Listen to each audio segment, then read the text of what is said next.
என் பாந்தவர்களே, ஒரு முக்கியமான பதிவு இது. குழந்தைகள் நம்ம சொன்னதை அப்படியே கேட்கணும், கீழ்ப்படுதல் இருக்கணும், ஒபீடியன்ஸ் இருக்கணும், ஒழுக்கமாக நடந்துக்கணும். அப்படின்னா உணர்வு பூரணமாக நம்ம கனெக்ட் பண்ணணும். நம்ம வாழ்க்கையில் நம்ம பார்த்துருக்கோம், சில பேர் சொன்னால் நம்ம அப்படியே எடுத்துப்போம். அவங்க பேரில் அவ்வளோ மரியாதை இருக்கும், பாசம் இருக்கும், பிரீத்தி இருக்கும், உணர்வு பூர்ணமான பந்தங்கள் அதெல்லாம். ஆனால் சில பேர் சொன்னால் கண்டிப்பாக செய்ய மாட்டோம். ஏன்னா அந்த உணர்வு பூரணமாக பந்தம் இல்லை, அது உடனே நெகட்டிவாக இருக்குது. இந்த சின்ன சூட்சுமத்தை நீங்கள் புரிஞ்சுக்கணும். இதில் ஒரு முக்கியமான ஒரு ஐடியா உங்களுக்கு கொடுக்க போகிறேன். ப்ரைஸ் பண்ணுங்க குழந்தைகளை. இந்த ப்ரைஸ்ன்றது, மெச்சுதல் என்பது, பாராட்டுதல் என்பது ரொம்ப முக்கியமான ஒரு பரிமாணம் வாழ்க்கையில்.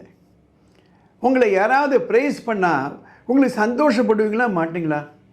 அதுவும் அவங்க ப்ரைஸ் பண்ணும்பொழுது அவர் உண்மையிலேயே நம்மளை ப்ரைஸ் பண்ணுறாரு என்ற மனநிலை உங்களுக்கு வரும்பொழுது அவங்கள ஒன்றும் கேட்பீங்க.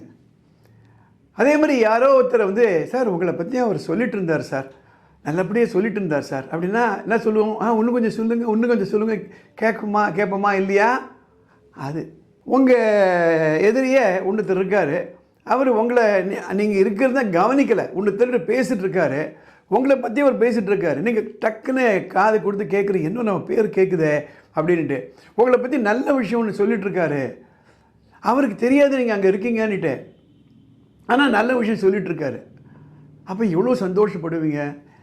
இதுதான் நீங்கள் செய்யணும். என்ன செய்யணும் அப்படின்னா, பாராட்டுதல் அல்லது மெச்சுதல், ப்ரைஸிங்கை நீங்கள் 3 விதமாக நீங்கள் கொடுக்க போகிறீங்க.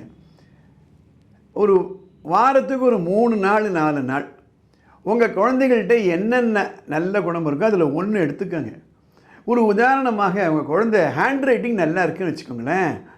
அவரை கூப்பிட்டு, உங்கள் ஹேண்ட் ரைட்டிங் நல்லா இருக்குது, ஏமா உன் ஹேண்ட் ரைட்டிங் பாரு முத்தாக இருக்குமா, எனக்கு கூட அந்த மாதிரி ஹேண்ட் ரைட்டிங் இல்லை, எப்படிம்மா இந்த மாதிரி எல்லாம் உங்களுக்கு வந்துச்சு?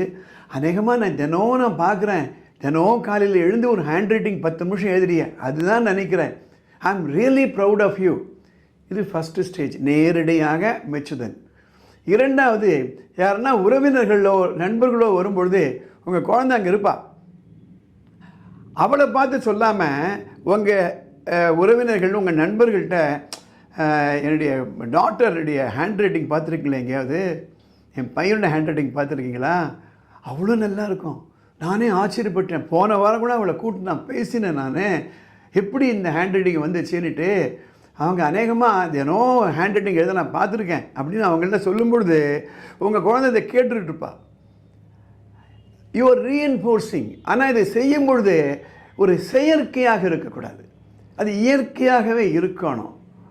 இது செகண்ட் ஸ்டேஜ். 3வது ஸ்டேஜ், யார்கிட்டையும் நீங்கள் சொல்லிகிட்ருக்கீங்க, உங்கள் பொண்ணு இல்லை பையனுடைய ஹேண்ட் ரைட்டிங் நல்லா இருக்குன்னு சொல்லிகிட்ருக்கீங்க, அப்போ உங்கள் குழந்தை அங்கே இல்லை, ஏதோ ஒரு தருணத்தில் ஏதோ ஒரு கான்டெக்ஸ்டில் அவர் உங்கள் பொண்ணுகிட்ட போய் இல்லை உங்கள் பையன்கிட்ட போய் சொல்கிறாங்க, அப்பா போன வாரம் உன்னை பற்றி அவ்வளோ பெருமையாக சொன்னாருங்கம்மா, உங்கள் ஹேண்ட் ரைட்டிங் அவ்வளோ நல்லா இருக்காமே, கொடுங்க பார்க்கலாம்.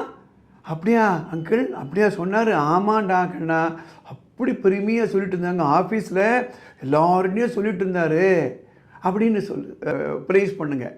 இது டைரக்டாக, 2வது இன்டைரக்டாக, 3வது வெளியிடத்தில். இது ப்ரைஸ் பண்ணணும். ப்ரைஸ் பண்ணால் தான் அது ஒரு டானிக் காட்டும். நம்ம என்ன செய்வோம் அப்படின்னா, தப்பு பண்ணால் நேராக சொல்லிவிடுவோம், யார் வந்தாலும் அப்போ பொண்ணுக்கு எதிரியே பையனுக்கு எதிரே தப்பை சுட்டி காமிச்சிட்டே இருப்போம். வெளியில் எங்கேனா குறை சொல்லுவோம், அது பொண்ணுண்ட பையன்கிட்ட சொல்லுவாங்க. அதுலேருந்து மாறுபட்ட ஒரு அணுகுமுறை. இது செஞ்சு தான் பாருங்களேன். ஆனால் இயற்கையாக இருக்கணும். மீண்டும் சொல்கிறேன், உணர்வு பூர்ணமான பந்தங்கள் நமக்கு தேவை. அடுத்த எபிசோடில் பார்க்கலாம். இந்த எபிசோட் பிடிச்சிருந்ததுன்னா லைக் பண்ணுங்கள், ஷேர் பண்ணுங்கள். All the best.